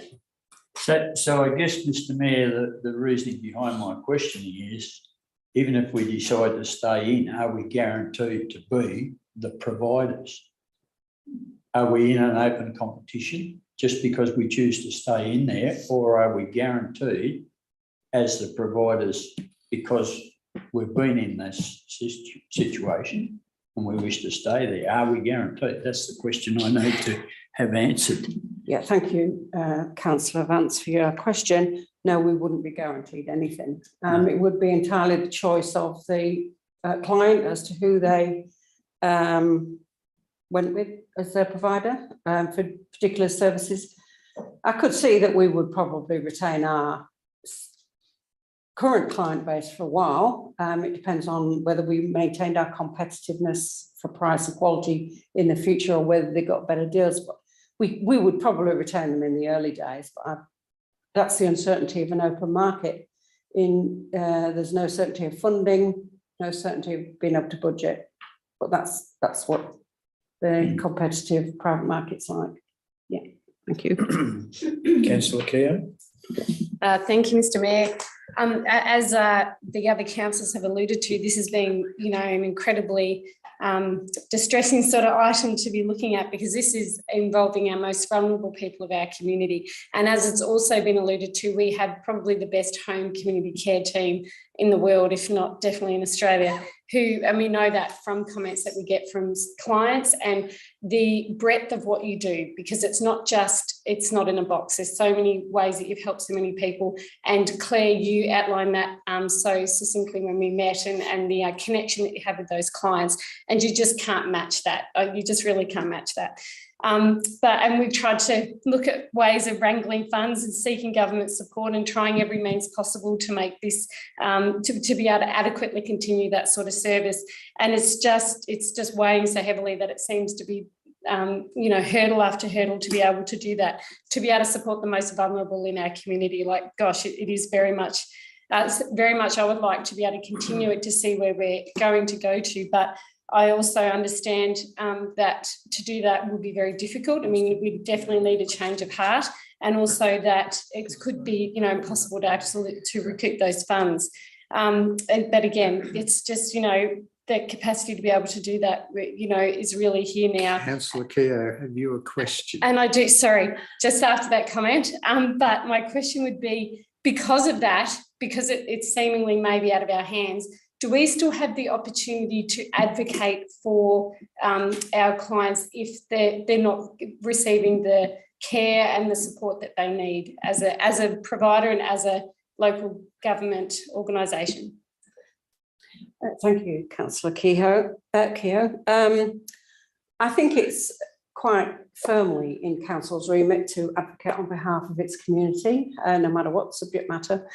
Again, we wouldn't have access to our clients' files if we exited the service. However, so would be dependent on people bringing things to our attention. But I think there would be absolutely no doubt that we could continue to advocate for them. Yes, thank you. Ms. Bramwell,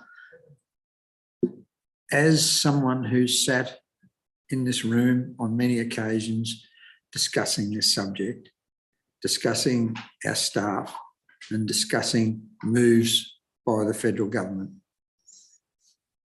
I find it distressing that we still are questioning what the government may do, possibly will do, or whatever, knowing that we have to make a decision by December 2022. I would have expected more answers available to us from the federal government.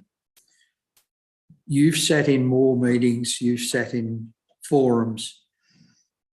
Are you of the opinion that the federal government is likely in the near future to clarify all of our questions, all of our requests? Thank you, Mr. Mayor, for the question. Every time I enter a forum, I get more questions than answers, to be perfectly honest. And certainly the most recent ones over the last couple of weeks have really sort of started unrailing all the sort of assumptions that were made. I don't, in the last emails I received, I get the impression that they won't be likely to be clarifying the fee structure or anything like that until later in 2023. So I don't think it would be March that would get more clarification. It's more likely to be in the second half of the year, if then.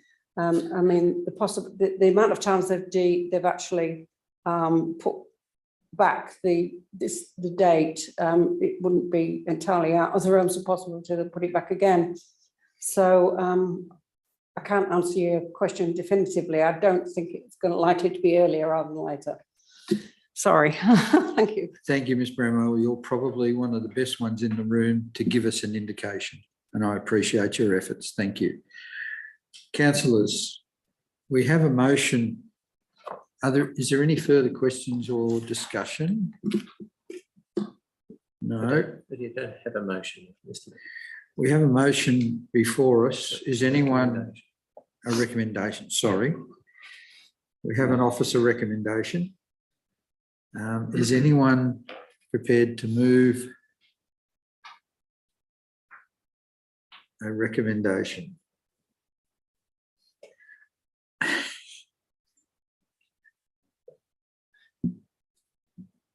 Councillor Clark. Mr. Mayor, can we perhaps take this in pieces and I'll move 130. Microphone, please. Can I move, just we'll leave to point 2, but can I move 1B, please? We resolve to cease direct service delivery. Thank you, Councillor Clark. Do I have a seconder? Seconding, Councillor Vance. Further discussion? Certainly. Councillor Clark. Yeah, thanks, Mr. Mayor. I'll kick this off and that. As Councillor Ferrari says, we're not here willingly. And that's a reality. My mum was a home care worker for the Shire of Lexington for a number of years. Certainly this is close to me in that sense of things. But to me, tonight's about 3 things. Firstly, it's about certainty, and there isn't any certainty. I think I've seen the big ship. I've seen what's happening. I see the government might move it a little bit, but I can't see it changing in that kind of thing. There's no real clear direction that gives me some sense that says this is going to be different, unfortunately. And the government knows the time frame. The seminar I spoke at kind of 3 weeks ago was basically everyone knew that there was 9 or 11 councils making a decision in December, and that was really clear to them, but there's nothing that we've got to work to. The second one I think is about capacity. What is our real capacity? The ASU talks about that this is a growing sector, and it is a growing sector. They say, 4% a year is what you would allow for. At 300 clients, that's basically another 12 people a year in that sense of things. But we've already got someone who we do brokerage for that actually has quite a big footprint in our municipality. So the growth we get versus how much are we going to get eroded by those other market competitors coming in, I think is a really difficult one. And then I looked at the wins and losses. So if we do some things, we take some things out that don't cost us as much. Yeah, okay, we can save some money, but does it just cost us more because we've still got those same overheads? And have we got a capacity to be $100,000 more efficient? I just don't think we have, unfortunately. I think I think we can make some small changes, but I just don't see that we can get that far. When I look to the future, I look at NDIS and I look at what's happening in that. And I've got a couple of friends that work in NDIS. They start out, they work for a provider like a Pyrenees Shire, and then they go direct, because the client has the money, and the client would much rather pay them $35 an hour than pay an agency $60 an hour and have the agency pocket the other $25. And that's what's going to happen to this market too, I think, unfortunately. There's 16 providers already like that in the Ballarat region. So as I understand, according to Ballarat made this decision, and Ballarat and Bendigo, of course, have made these decisions too recently. I kind of look at my farm and think about how we do it. If you're running 200 sheep or you're running 1,000, it takes you about the same amount of time. I think that's our challenge. It's just really hard to grow the market without pushing out beyond the boundaries. And one of our real killers is travel. We just don't have a market here to grow. So I think that brings us to the third one, and that's money. And there's no doubt that that's an issue for us. It's not the absolute issue, but it certainly is an issue for us. And I just can't see that we can creep that back. So I kind of feel like I've got a gun against my head and I'm not holding the gun in that sense, Mr. Mayor, but I just don't Neither think have I. we've got another decision to make, unfortunately. I'm really sorry about that. Thank you, councillor Clark. Councillor Vance. Yeah, I share councillor Clark's sentiments wholly. There's no guarantees in life. Some of us reach the grand old age and others don't. But the one thing that is certain, as you age, you require help. The thing that I come grappling with is the fact that many other councillors our size, councils, not councillors, but councils our size, are seeing the inevitable happening. I was at a planning conference in Langaff yesterday for rural councils Victoria, and the smaller councils out to our west that were thinking of grouping together and trying to hold off the inevitable have come to the decision that the cost is going to be more than they can bear. And as Councillor Clark says, you go to Ballarat, you go to Bendigo, you go to the city suburbs, they've got thousands of clients that are being serviced and they can cover them. But our chances of growing by more than 12 people a year are, if we're realistic, pretty slim. I think it's just inevitable. The cost is going to outweigh that. Yeah. And the service will still be there. It'll be provided by somebody else. I guess that's the facts that we've got to face up to. Thank you, councillor Vance. Councillor Ferrari. Thank you, Mr. Mayor. The decision, it's not an easy decision, and it's always more palatable when we have control over the majority of the circumstances surrounding the decision making. But unfortunately, in this circumstance, we don't. And we're going to be required to make decisions, very difficult decisions, while not having control of those circumstances. So I just support what Councillor Clark and Councillor Vance have said. Thank you. Councillor Keogh. The only two, and I hear all the arguments too, the only two things that do worry me is that, do we know if we can change our mind when it gets to March? And you know, we'd have to liaise with the government, the Commonwealth, to be able to understand that. And the other one is, I just feel perhaps if there's only a few still left in it, that support from the government might do a total flip. Like, do we want to leave ourselves open and, you know, go with sort of 1A to be able to have that opportunity? But I understand too, and I was going to say before I was cut off, but, you know, I don't want our support staff to then not have the opportunity to seek other employment or seeking through these other providers as well. So I understand that too, and our clients be up in the air about what's happening. But I just wanted to throw that in because I think that's a consideration which we still have at our disposal that could be a possibility for a big backflip from the government, but I know we're reliant on that. Thank you, Councillor Keogh. I'd like to think, as Councillor Ferrari said, that we had some control, and we just don't. There's a few positives in this that is the only thing getting me through it. One is, we know the people we care for will be cared for. It may not be by us, and it may not be to the level of care that we've been able to provide for many, many years. They will be cared for, and they will have options that we possibly won't ever be able to provide them. But there are two groups in this. We have some here with us this evening. And the uncertainty that you've been put through for a damn sight longer than I can remember, I just admire you for staying the course. The customer, the clients out there that have stuck with us because there's nowhere else to go just at the moment, I suppose, and give us such glowing reports of you. Show us the care that you provide. And it hurts me to think that you will not be able to do that with us when we pass this recommendation. But when you leave here this evening,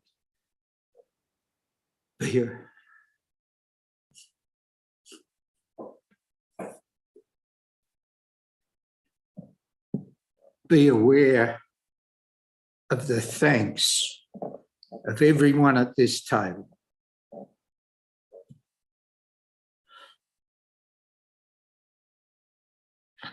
For what you've done for years. Thank you.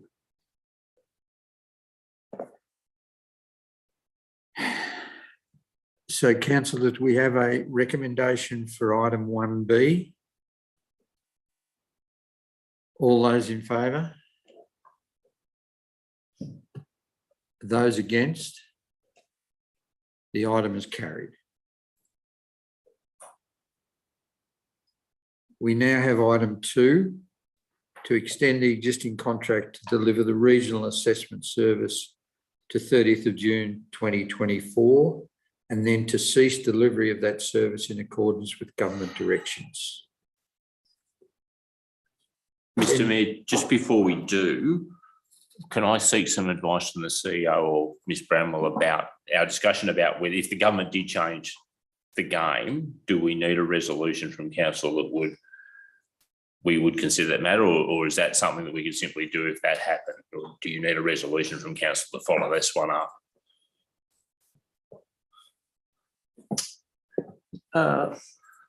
I think through Mr Mayor, take on board Councillor Clark's query. I think it's clear from the intent of council that we seek some further direction from the Commonwealth, and should there be some changed circumstances, we'll bring that at council. We'll certainly seek from the Commonwealth any instructions or advice about whether there would be an option for council to remain in the service despite giving notice, should those circumstances arise. So I don't believe it's necessary for any further resolution, Councillor Clark. Thank you, Councillor. Is there any discussion on item 2, councillors? Councillor Clark. So, Ms Bramwell, in terms as I understand the assessment service, it's quite independent in the sense it's funded separately, it's fully funded in that sense. So there's absolutely no reason why council wouldn't continue, other than in the context that we now don't have the rest of the team. Does that create an implication about us not continuing that service till 2024? Thank you, Councillor Clark. No, I don't believe it has any impact on continuing that service. It operates quite independently, because it's an independent service, it doesn't have to refer services to council. It refers clients to whatever they think is the most appropriate service. So it operates independently now, it can operate independently in the future. And the only reason why we're putting forward the 30th of June 2024 is because that's the date that the Commonwealth indicated they want to consolidate the assessment service. Thank you. Another question. So in that context, Ms Brown, really, our staying in it actually does help our community at least manage that transition, because we've got some capacity to help guide people. Or is it really just new assessments, isn't it? It's not existing clients, it's really just new assessments, isn't it? Yes, it would be new assessments. Well, it does two roles. One is an assessment of new clients that come in, and one is a reassessment of existing clients to see if they need a change in their programme. So we would still see some of our existing clients, I think, that way. Yep. I'm happy to move the recommendation to Mr Mayor. Thank you, Councillor Clark. Seconded, Councillor Ferrari. Any further discussion, councillors? All those in favour? Carried.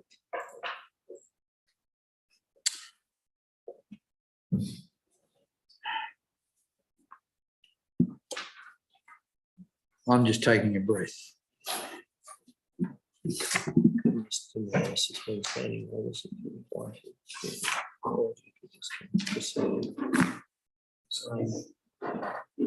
Well, Maybe continue. I think it looks like. Mr. Mayor, should we stand and acknowledge the staff?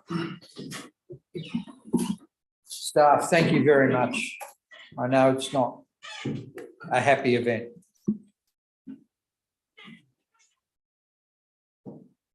Thanks for your time.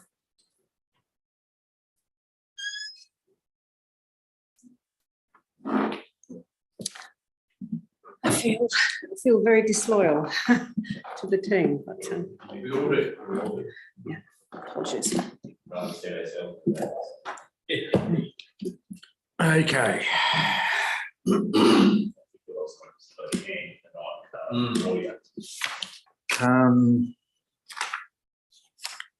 Councillor Clark, you and I. Oh, yes.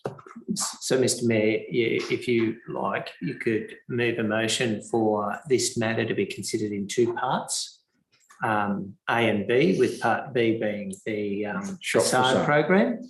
And once you've moved on that, then you and Councillor Clark could reasonably participate in part A and then exit for part B.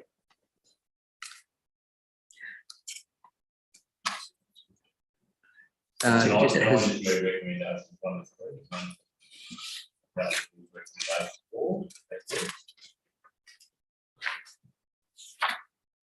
think I think that is what, sorry, excuse me, through you, Mr. Mayor, that is what the CEO, Mr. Nolan, was intending. That Can we have a councillor move that? Moved Councillor Keogh, seconded Councillor Vance, that we deal with items 1 to 3 first, and then as a separate item, item 4. Just vote on that. All those in favour? Do we get to vote on it? Yep. Okay. Ms Bramwell, items 1 to 3, please. Thank you, Mr. Mayor. Following review of applications received against the 2022-23 biannual grant category, recommendation is made in this report to award funding for our community grant programmes other than the facade improvement programme. The funding programme, of course, aims to build stronger communities that deliver improved economic, social and environmental outcomes for residents and visitors. Funding is eligible for programmes within the geographical boundaries of the Pyrenees Shire or those that benefit a substantial number of Pyrenees residents. Applications opened on Wednesday the 19th of October and closed on Wednesday the 23rd of November, following a communication and engagement programme, and a total of 25 applications were received, collectively requesting a sum that's included in the body of the report. A panel of council officers undertook initial assessment of applications, and the applications were reviewed against the eligibility guidelines and selection criteria. Attachment 1 of the report provides a summary of the process.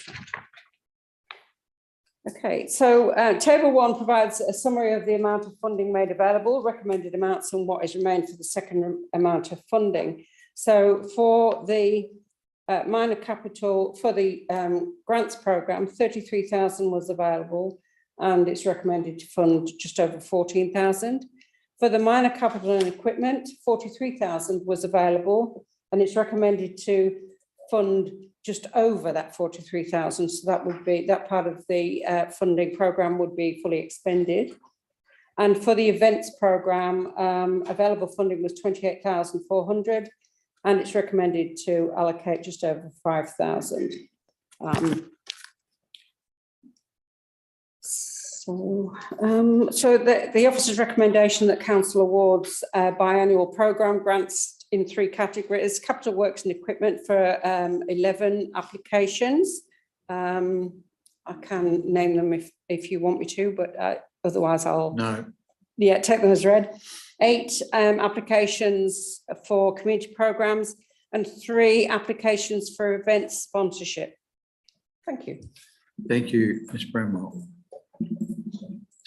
Moved Councillor Clark, seconded Councillor Keogh. Councillor Clark. Mr Mayor, I think, provided we pass this, to congratulate the recipients, but I think to pay credit to the officers of council who put a significant amount of work, not just into the guidelines, but particularly into engaging with our community, and that was an absolute success. So long may that continue. Thank you. Thank you, Councillor Clark. Councillor Keogh. I'd like to support that too, because it was a great process. And I think also the process of actually applying for the grants has allowed a lot more groups accessibility to them. And again, these are awesome groups with awesome projects. So we thank those people who put them in. Thank you, Councillor Keogh. Any further comments, councillors? I'd like to congratulate the staff as well. The process that we've gone through this year has significantly improved what we've done in the past, and that's all down to the staff and the processes that they've devised. And I congratulate all those recipients for putting forward their requests to council. A lot of times as councillors, we meet people and they say, oh, we can't get $1,000 for this or $1,000 for that. I said, have you put in a grant application? No. How do we do that? We've got that option now, and I recommend it to any community group or organisation out there. So, councillors, we have a recommendation for items 1, 2, 3. All those in favour? Carried. Councillor Ferrari, would you handle item 4,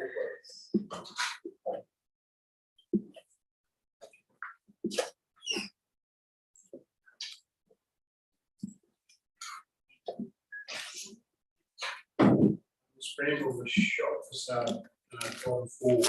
Okay, thank you. The rest of the report is similar to already said, but with regards to the funding and applications, $90,000 was available for the facade improvement programme, and applications for just under 27,000 were received and are recommended for funding. So there's 7 applications that are recommended for funding, from 1 in Beaufort, 3 in Avoca, 1 in Warburg, 1 in Snake Valley and 1 in Lansford. So it's a good spread.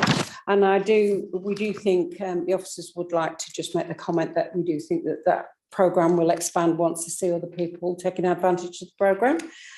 So the recommendation is that you award the grants to the applicants as listed. Thank you. Happy to move, Mr. Chair. Thank you. Moved Councillor Vince, seconded by Councillor Kerr. All those in favour? Thank you. I'm certain they will expand. Yeah. Especially when they see, I think if they see some works going on, it'll generate some enthusiasm. Thank you. Assume the pass. Yes.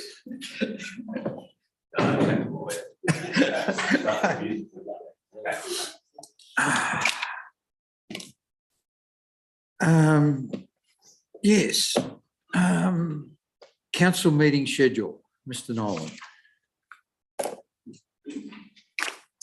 Thank you, Mr. Mayor. The purpose of this report is for council to decide on a meeting schedule for council meetings and briefing sessions in the calendar year 2023.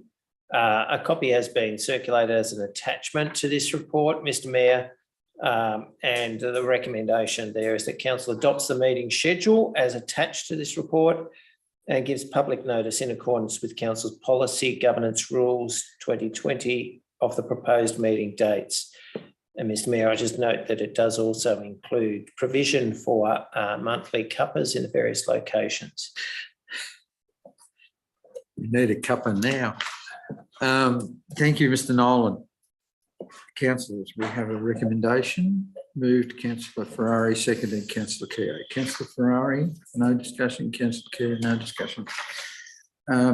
Any other discussion, councillors? No. Just one thing. I was listening to the radio the other day, and there are some residents up in arms in one suburban Melbourne municipality who have decided to move to monthly meetings. I'm not sure how often they meet now, but moving to monthly meetings sounds quite sensible. Fortnightly. They were. Well, so recommendation, councillors, all those in favour? Carried. Thank you very much. Councillor reports and general business. Councillor Vance. Thank you, Mr. Mayor. I started the month with a 2-day visit to Tasmania, to Hobart, for the Lovely place. National Roads Conference. Yes, a lovely venue also at West Point Casino. Very informative. It was interesting that a lot of the talk around the table was with regards to flooding, large spread of flooding through Queensland, New South Wales, and at that stage it hadn't got to the Murray River. It was still in our district, but the conversation was about, the main source of the conversation anyway was not only to restore the roads, but having a look at the possibility of the federal government fessing up to some more funding to make changes to the way we replace what's there in regards to, let's say, culverts. If they're 3 or 1 metre culverts, make them 2 metre culverts, just so that we can increase the capacity for the water to get away. You can never overcome the surface being damaged, but you can certainly help the water get away quicker. And at this stage, we're all aware, and I think it's Australia-wide, you're only able to replace as was, can't make improvements. So there's a fair bit of discussion around it from all states, and they're all going to keep the pressure on. I know at rural councils, we've already made submissions to the state government to try and look at increasing the funding to improve that side of it. Very interesting to look at the larger vehicles that hit our roads now, and there's proposal for AB triples, I think they're called. So 3 large trailers behind a very large prime mover. Trailers with single wheels on their axles, not dual wheels, with steering on every axle, so that they can accommodate going around roundabouts without side skid. The wheels follow around as you come around.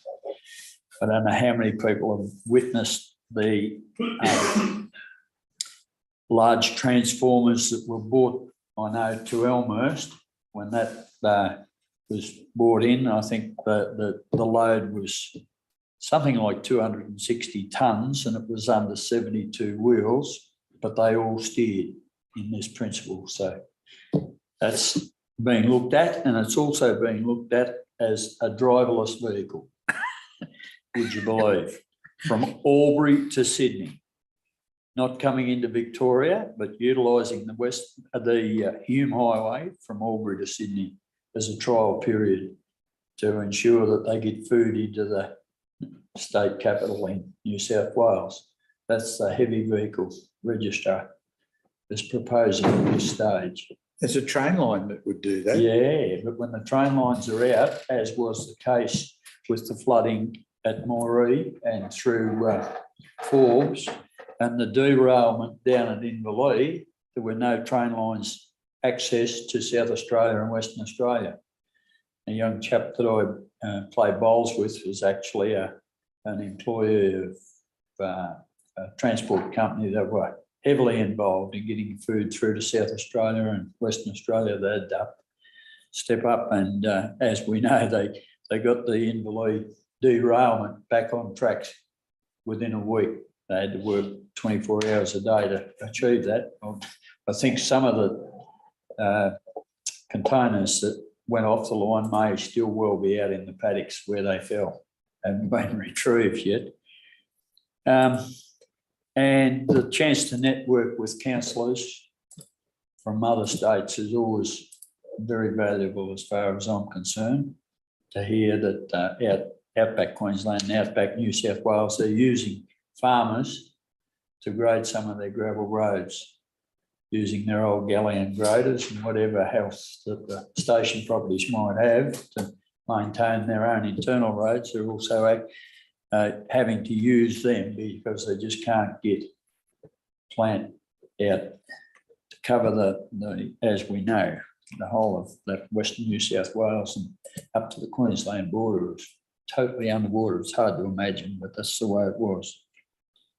I had the statutory meeting in Lexington on the 11th of November. The rural councils had a Zoom meeting purely to discuss flood damage on the roads and what rural councils might be able to put to the state government to get some action on the state's responsibility on their roads. There are some absolute shockers out there. I had to drive all the way to Leongatha on Sunday and drive home again yesterday, and even our main thoroughfare on the Western Highway is some absolute beauty. Somebody said yesterday they had to turn their headlights on to get out of some of the holes there. I had an audit committee meeting, and there was only one real concern out of that audit committee, and it was to do with one of our staff members who was very aggressively tackled, I believe, in the resource centre in the main street of Beaufort, with which concerned not only himself but the external auditors that were there too. That it was a concern that I think that one of our public personnel would want to attack our staff. But anyway, CEO will be fully aware of this, I think. I have to talk about that offline. Yep. And I think that's all. I would like to suggest that we might send a notice of congratulations to Martha Haylett on her appointment as the new member for Ripon and express our congratulations to her. And a letter of thanks to Louise Stowe. Absolutely. For her previous help and support. Yeah. Around the Shire. Exactly. Councillor move a motion. Yes, seconded. Councillor Keogh. Thank All you. those in favour? Carried. And finally, just a question to Mr. Gowans. I did mention about a seat for the RSL Memorial area in Landsborough. Has there been any opportunity to improve on that one? Thank you, Councillor Vance. I have put in a request to our depots to keep an eye out for any excess seats that might become available, and I have that on my to-do list.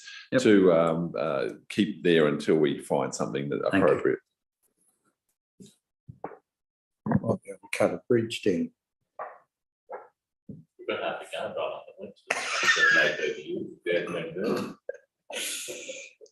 Councillor Clark. Thanks, Mr. Mayor.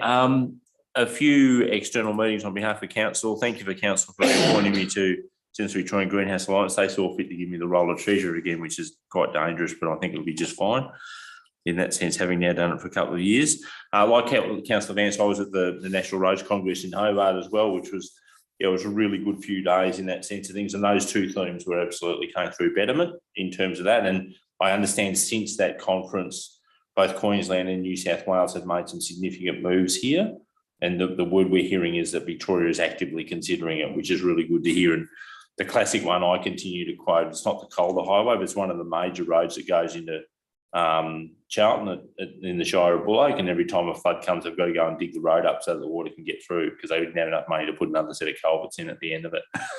Just stupid. And the high productivity vehicles one, I think, again, it's going to continue to come for us without a doubt in that sense of things. And just how far they can go, they'll go as far as they can push it, really, in that sense of things, because of the amount of stuff we have to move around this country.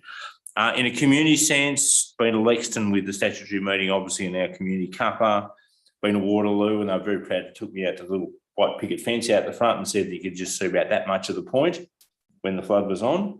So that's their marker now about how much it gets flooded at Waterloo. Thank you to Councillor Ferrari for deputising for me at Raglan. Their statutory meeting, I really appreciated that. And also a couple of things around Waubra, including the presentation of the pen to the grade 6 student. So thank you, Mr. Mayor. That's enough from me. Councillor Ferrari. Thank you, Mr. Mayor. Thank you, Councillor Clark. The councillor couples and chat of an evening seem to be continue to be, I think, more productive, and I'm glad that we changed that. It gives more people more opportunity to come along, and we see that with the numbers. So I think that's working really well. So well done to whoever suggested that, and I think it's working well. Of course, back in November, attended the Old Beaufort Primary School 60 with Martha Haylett made an announcement in relation to some funding for planning moving forward, should the government be elected. So now that she's our local representative, perhaps we'll, at some stage when she gets bedded in a bit, we'll see that progress. Was lucky enough to go to the PCC community meal, Pyrenees Community Care community meal, which is a Christmas luncheon over at the Seniors Hits, and I was treated to a really lovely meal and a great day. So again, you know, I just can't express enough how good a job that those people do and continue to do. So really well done. I went to the book launch of the Lexington Ben Major Fire. That was a fantastic day.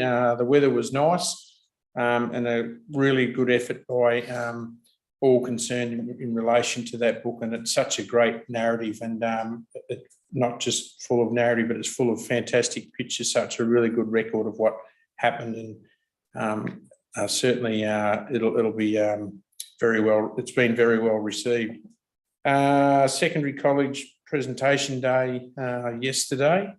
It was really pleasing to get up there and present some presentations to some of the students. Of course, the year 12s are leaving us and moving on to bigger and better things, but there was just a whole range of presentations, and a whole different group from year 7 to year 12 received awards, and I just can't have anything but utter praise for not only the students and the parents, but the teachers for how they've got through the last 3 years and continue to succeed. And we just got a fine group of people up there running the school, and it's a credit to them all. And just a few meetings with constituents, mostly about flooding, of course, as every councillor would have been doing. And last but not least, I'd just like to wish everybody in the community and the councillors and council staff a very Merry Christmas and a safe and prosperous New Year. Thank you. Thank you, Councillor Ferrari. Councillor Keogh. Thank you, Mr. Mayor. Again, I'd like to reiterate what a fantastic day it was at the Lexington Ben Major Fire book launch, and I think that truly emphasises what a resilient community Lexington is. It's an absolute credit to Judy Martin and her team to create something. These things are so significant because we remember what has gone on, and we become better at dealing with these types of emergencies and understanding how a community can support itself so well through these sorts of events. It was awesome at the Snake Valley Cuppa, thanks to the community who attended that, and I absolutely endorse that as well. It's such a good thing that we're able to get so many more people by changing the time. We really need to be able to make ourselves as accessible as possible. The weather, of course, has impacted farmers greatly, and gosh, and also the roads and the bridges. Thank heavens now we're able to, a lot of them have been repaired, or at least have enabled access across the Shire. So as we return to normality, that's been a really good thing. That's also helped waste collection as well. That's returned to normal. So we thank all those people involved and the patience of communities members with their waste, with being able to move around the Shire and all those things. Another one, a particular one was Bridge 32. That's wonderful that it's opened, and it's a brilliant bridge. So it did take time, but it's a brilliant bridge and providing great access across that southern part of the Shire. We had a beautiful Christmas carols on Saturday night at the Snake Valley Uniting Church. It was a community carols, a beautiful event where a number of different, we had from little babies through to older people who were part of that event, and it was really well done and well run. So thank you to all those involved with that. I am looking forward to the pen presentation on Friday to a special Wodie Yellick a student that I will be able to present that to. And I also wish all residents a very safe and happy Christmas this season, and hopefully with some good weather to accompany that. Thank you. Thank you, Councillor Keogh. I too attended the Old Beaufort Primary School announcement from Martha. It's wonderful now that will be required as a stepping stone on its journey to fruition. And it's good to see that going ahead. Opened the Petanque Triples in Avoca on the 19th of November. A wonderful event. It started raining 5 minutes after I'd finished and rained quite heavily for quite a while and then turned into a reasonable afternoon. It shows how much stamina you need to play petanque. The little Lexington Ben Major bushfire was a wonderful afternoon, and it brought home more than a lot of things. The amount of volunteers that we have around the Shire who put their time into CFA and all these other things just to make sure they still happen in our Shire. And congratulations to them, because without them, we'd be in real trouble. And we had the council planning workshop recently that we do on an annual basis to rework our plans going forward, see what's working, see what's not, and make changes. And also, I'd like to wish everybody a Merry Christmas and a Happy New Year. And please be safe on our roads. The roads are not in a good shape in a lot of places. So just take your time. Get where you want to go. You don't want to have to stop for whatever reason. Merry Christmas to you all.